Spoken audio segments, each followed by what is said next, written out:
Jasper Ellens just shared what looks like the leaked accessory pricing for the upcoming DJI Mini 5 Pro. And honestly, it's looking pretty exciting. Before we jump in, quick reminder, if you want to stay updated on the latest drone leaks and news, make sure to hit that subscribe button. Now let's talk details.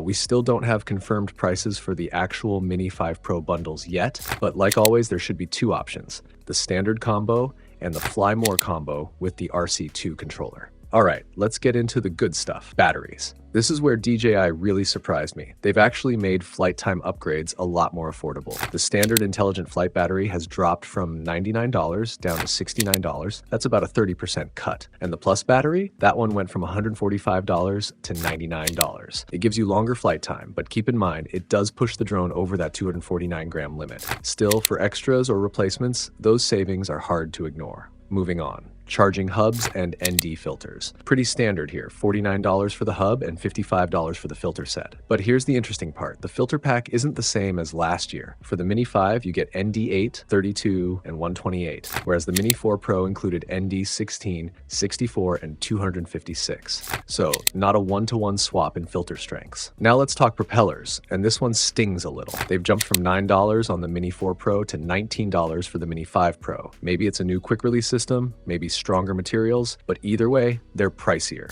Same story with the propeller guard. It used to be $29 on the Mini 4 Pro, but now it's $69. To be fair though, this time you're getting both the guard and the props in that kit. As for DJI Care Refresh, the 1-year plan looks about the same, but the 2-year option for the Mini 5 actually seems cheaper compared to the Mini 4 Pro. Could just be retailer-specific pricing, or maybe DJI is intentionally making upgrades more attractive this time. So stepping back, it feels like DJI is rebalancing the costs. Everyday consumables like props and guards cost more, but the big-ticket essentials like batteries and hubs are much easier on the wallet. And that makes sense if they want more people to invest in extra flight time instead of holding back. Of course, remember, this is all based on leaks. None of it's official until DJI posts the prices on their site. So treat this as very likely, but not guaranteed. And that's your full breakdown of the leaked Mini 5 Pro accessory pricing. More updates are definitely coming, so stay tuned. And if you found this video helpful, don't forget to like and subscribe so you don't miss what's next.